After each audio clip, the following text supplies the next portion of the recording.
foals, Percy's Lass, they're under orders and they're away. And it was Lizzie Borden who just lost a little bit of ground at the start. Meanwhile, Our Moonraker is the first to go on, being joined now by Percy's Lass on the inside. And so they've come through the first furlong. Our Moonraker continues to make it from Percy's Lass. The leading two are then followed by Indian Skimmer. A little gap then to Inchmurrin. Then comes Lizzie Borden and Infamy. They run now towards the 8 mark, and as they do so, Our Moonraker with Gary Carter still at the head of affairs and being tracked by Pat Edry on Percy's Lass. Then just in behind the leading two, Indian Skimmer. Indian Skimmer is then followed by Inchmurrin, and meanwhile the last two, Lizzie Borden and Infamy. Coming to the 7 furlong from home marker, still no change in the order, still Our Moonraker, Percy's Lass, Indian Skimmer, Inchmurrin, Infamy and Lizzie Borden together. And so running now to the 3/4 of a mile home marker, Our Moonraker still the leader and still being pressed by Percy's Lass. Michael Roberts got Indian Skimmer in 3rd place, then comes Inchmurrin, Infamy and Lizzie Borden. So with that order, it's back to Rawley in the grandstand. Well, they just passed the halfway point of this Group 2 Sun Chariot Stakes, and still Gary Carter has the outsider. Our Moonraker in front, but closely pressed by Percy's Lass and Pat Edry. The odds-on favourite, Indian Skimmer, right behind with those white sleeves, then Inchmurrin with a noseband. The last two are still last year's winner, Infamy, and finally Lizzie Borden. They're now coming towards the final 3.5 furlongs, and it's here that Percy's Lass has been sent into the lead. Percy's Lass going on by just over a length from Our Moonraker. Indian Skimmer now beginning to stretch too as they come towards the bushes, and they're all beginning to bunch up except for Lizzie Borden, who is last. Downhill to the final two, and it's Indian Skimmer now coming through to take it up from Percy's Lass. Inchmurrin travelling well on the outside, and look out for Infamy over on the inside. She's not done with yet. Down into the dip. Just over a furlong to go now at the distance, and it's Indian Skimmer with Michael Roberts clear now of Percy's Lass. Then Infamy bidding to win it for the 2nd year running. She's not going to do that, but she's going to be in the frame. Up towards the line, and Indian Skimmer fairly flowing over the ground, easing down at the finish, but she gets all right. About 2 legs up on Infamy and Percy's Lass, close to 2nd and 3rd. Inchmurrin with 20s, Carroll House at 20 to 1, Glitzen 33s, and La Vie en Primrose at 50 to 1. You see the prize from his fellow flat jockey, so that's it. They're lined up for this Group 3 race. Under orders, and they race away at a pretty level break it was too, as they come through the first furlong. Shady Heights on the inside. Al Wahoosh just sort of popped out the back there, and that's the only one not in contention. But it's Shady Heights that shares the lead now with on the outside of it Galitzin, and behind that one is Carroll House, and behind these comes Emson. And at this stage, Indian Skimmer is back of the main group with Petrillo, La Vie en Primrose and Per Quad just preceded. But the pace, quite a steady one really by flat racing standards. Shady Heights leading from in 2nd place Carroll House. On the outside of it is Galitzin and Emson wide. Then behind these comes La Vie en Primrose, and followed by Per Quad and Petrillo. And Indian Skimmer tucked in behind the grey, really taking quite a keen hold. And so too, next to the rails for that matter, is Shady Heights as they continue down the far side. It's about 6 to race, and Shady Heights has it from Carroll House in 2nd, Emson in the pale colours, wider still Per Quad. Then the grey is Indian Skimmer, and then Al Wahoosh, and behind it La Vie en Primrose, Petrillo, and the back marker is Galitzin. George Duffield just looks round to see where the others are, and the other behind him is Daylight. And it's Shady Heights leading from Carroll House in 2nd, and then Emson is 3rd. And there's just a bit of pace injected there by Michael Roberts, leading by length to Carroll House and Emson, and then comes Per Quad. And next to the rails, La Vie en Primrose, Petrillo. Indian Skimmer, Steve Cawthon got a good run out of her, going to race wide, but plenty of daylight, and she can use her acceleration now. Moving up on the outside of Per Quad, the big rival in the market, as they come down towards the 3, Shady Heights, Carroll House, then Per Quad, but in behind the grey Indian Skimmer, going as well as any. Emson being pushed along for Willie Carson, and they've got 2.5 to go. Here comes Indian Skimmer on the outside. Indian Skimmer, Carroll House. In between these two comes Per Quad, and they pass the 2, and it's Indian Skimmer wide of Carroll House, and Indian Skimmer just has to be ridden along now, and Carroll House keeps up the gallop. Per Quad and Petrillo making ground next to the rails, and they come down to the furlong marker. Carroll House, Indian Skimmer, Petrillo on the rails. In comes Per Quad, they're inside the last half furlong now, and Carroll House is going on, but Indian Skimmer comes back bravely.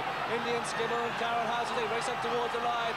Indian Skimmer and Carroll House is going to be close. Per Quad gets the split, a 3-way photo between Indian Skimmer, Per Quad and 5 to 1. Witness Box 5s also. Further flight 7s 10 to 1 bar 5. Yep, that's it. And they're running. Tetradonna, one of the first to show, the only filly. Tetradonna going on from witness box. Then Taran Bridge right up there. Il Remo for Germany over on the far side, making quite a forward run now with Taran Bridge, parting moment on the inner. Then comes Duca Paducah. The back marker at the moment is last year's winner, Further Flight. La Corsair's just one in front of him. Arcadian Heights in front of him.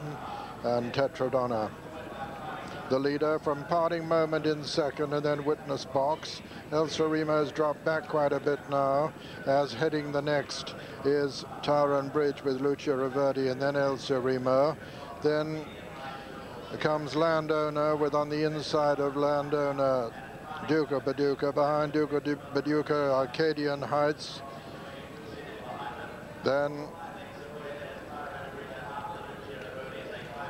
Further Flight on the inside, who made quite a bit of ground round the turn there.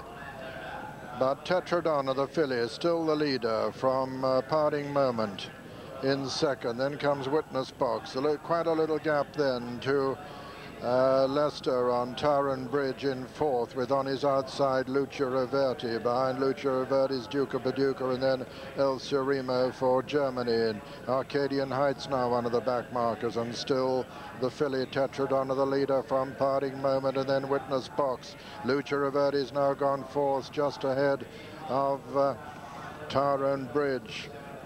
Then comes Duke of Paducah. Behind Duca Paducah is Le Corsair, then Il Remo on the inside. Further Flight still one of the back markers.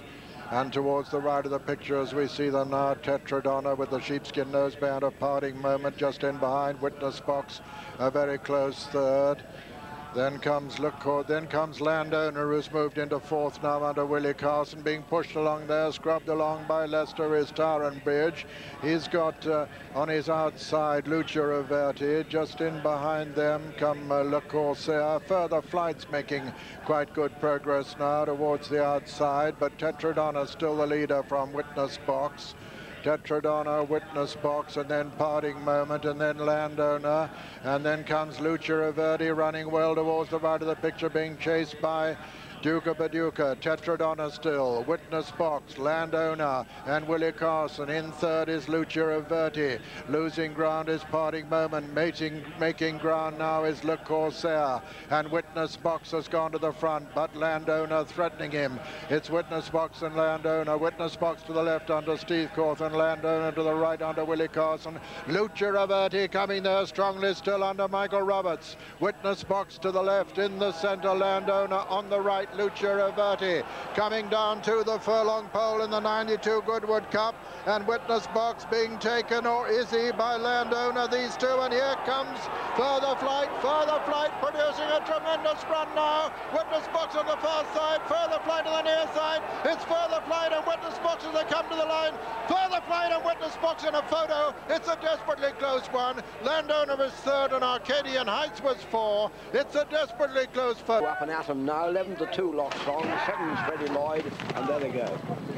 And over a 5 furlong track, if you're a recall man, you need to be able to move quickly. Case Law is going well, so too Paris House. John Carroll successful up at Haydock. Sea Gazers with the pace and the light blue sleeves. Blue colours are right on the far side. That's Loch Song going fast. Freddie Lloyd, Millions. Artistic Reefs just off the pace. Pushed along is Up and At 'em. That's Loch Song blazing the trail with Paris House and Sea Gazer. These have it, and they're going on the high numbers, and that's the favourite part of the track perhaps, but Sea Gazer is putting in a big run. That shares the lead still with Paris House. Green colours, Artistic Reef starts to pick up. Regal Chimes running fast. Up and At 'em starts to get going. Bunty Boo with a run too, but they've got just over a furlong to go, and it's Paris House, the little grey, putting his toe forward now. Loch Song in second place. Artistic Reef in green is finishing. So too Dorbeval with a run. That could get placed, but Paris House is back to his best and is going to take the Paris House, and it's Paris House who is the winner. Dorbeval flashes through to second place. Then in third is Loch Song, Artistic Reef, then Up and At 'em, and the field trail back to anonymous.